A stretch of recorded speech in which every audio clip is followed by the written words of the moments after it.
So I tell her no. I was like, no, I can't, I'm sorry, but I can't do that.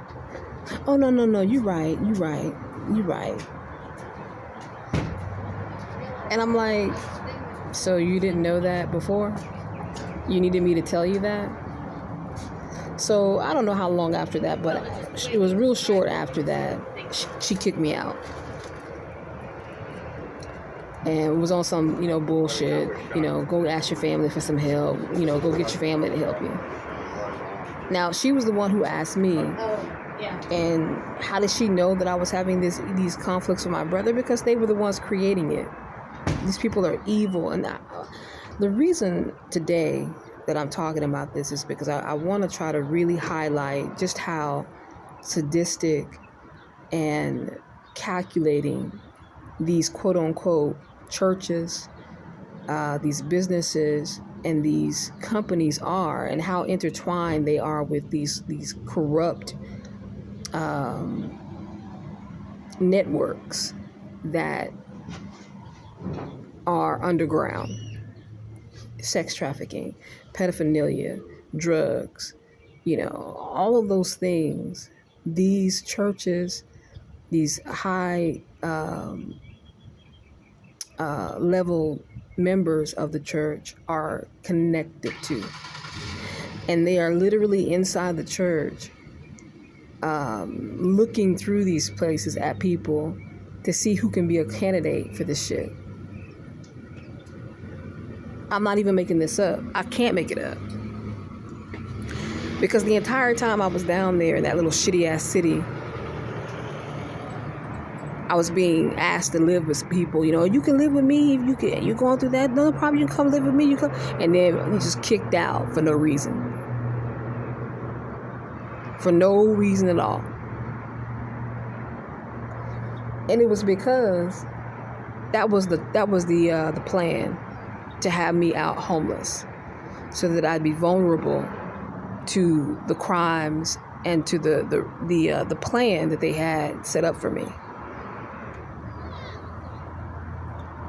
These are all churchgoers who were pushing me out. And I remember I was living with this young couple.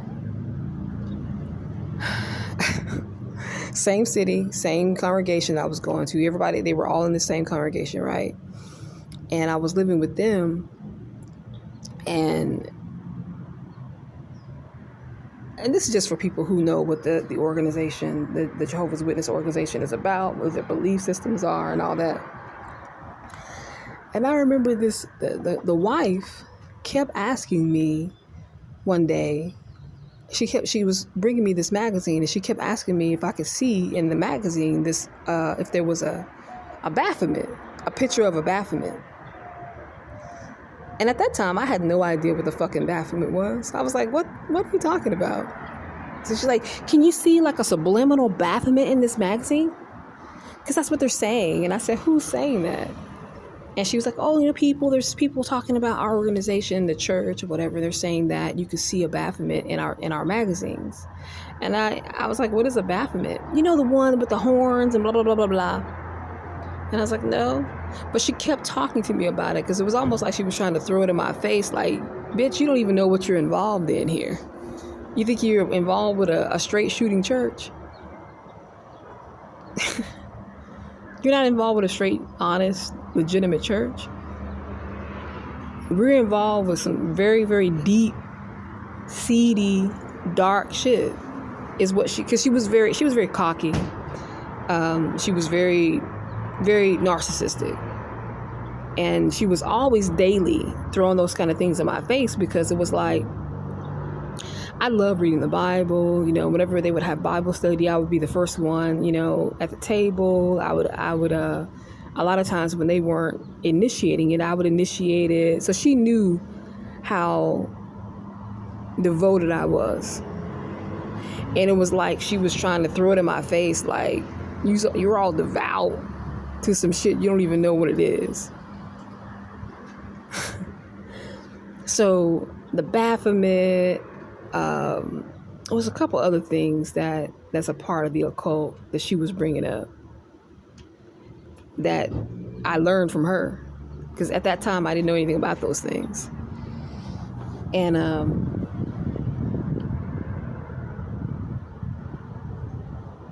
everything was really surrounding sex and a lot of sexual talk and a lot of very depraved type of sexual interaction and events and things that I heard about with certain people. And it was just a lot of that. And I was really perplexed as to like, why are we having, why is this such a topic all the time? And I remember when I first started really contemplating not going back, because I hadn't been back in like 2 years, and I was contemplating not going back.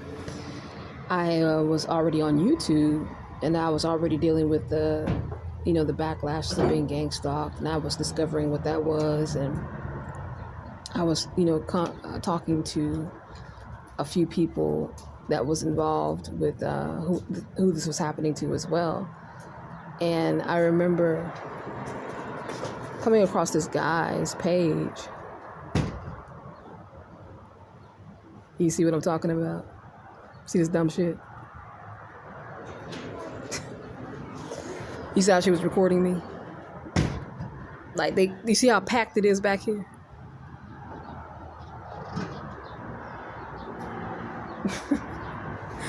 Anyway, so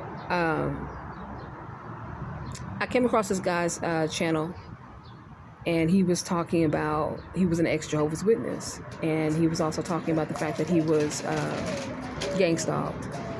And he was like, the main thing he was talking about was his experience as a Jehovah's Witness, and he was saying that he was afraid for his life.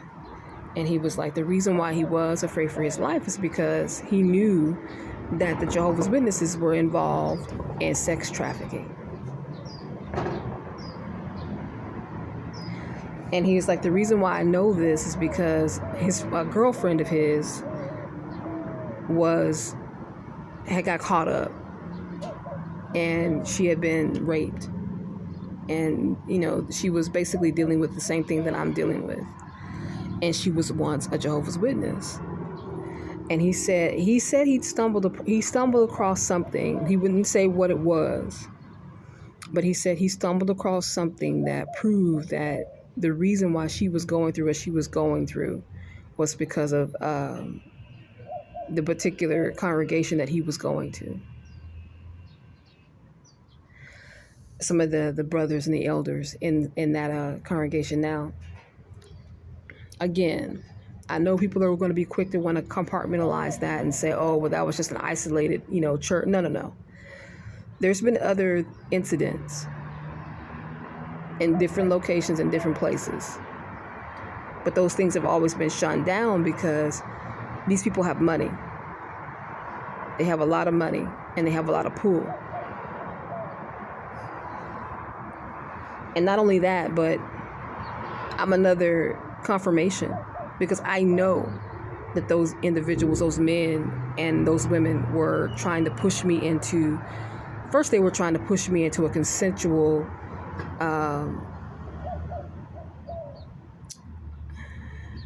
depraved situation dealing with sex. They were trying to push me into that first so that it would look legit, when this began happening. I think they wanted to get me into this whole thing of, oh, she was cheating with a woman's husband. She's just promiscuous. And when that didn't work, they were just like, well, fuck it. We're just gonna go ahead and implement this. Like I said, they worked very hard. There's a whole story behind my experience there in that little town with these people going to this church. And I know that it's connected. I know that it is. And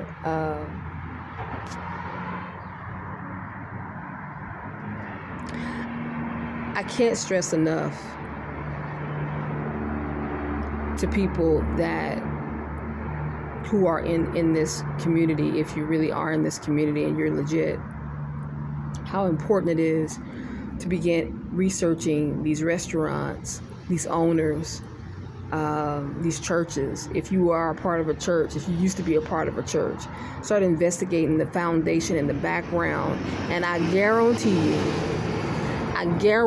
you, you're going to discover that those people are a member of the Freemasonic Order. And I don't care what religion it is. I don't care what country you're in. I guarantee you're going to discover that foundation of those places are members who are in the Freemasonic Order.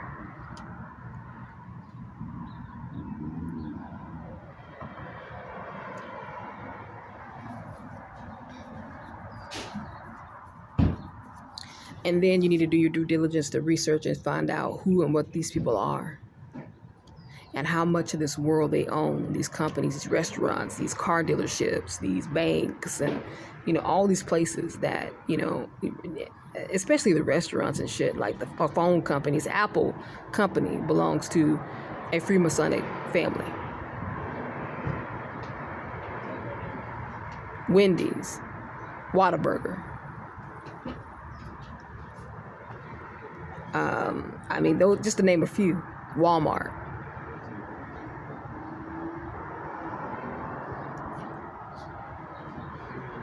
But you're not going to understand where I'm coming from and what I'm talking about if you don't take the time to do your due diligence and do your part. Be a part of the solution by understanding and knowing what's going on and how these people are connected and how they're really making their money to keep these businesses going. It's actually a family inherited tradition. These gyms, I know a lot of these local gyms and shit, they're all connected to this order. And that's the reason why they have so many people participating in this purpose.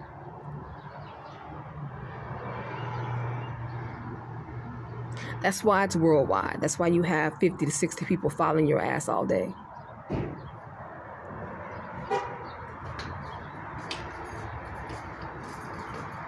Look at this shit.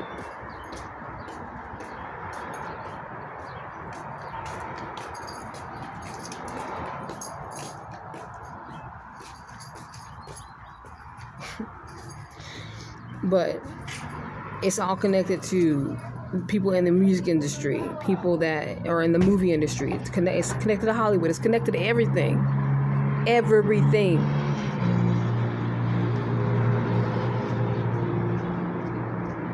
These things that are going on and happening to these people that in those locations is the same people and the same shit that's happening to us.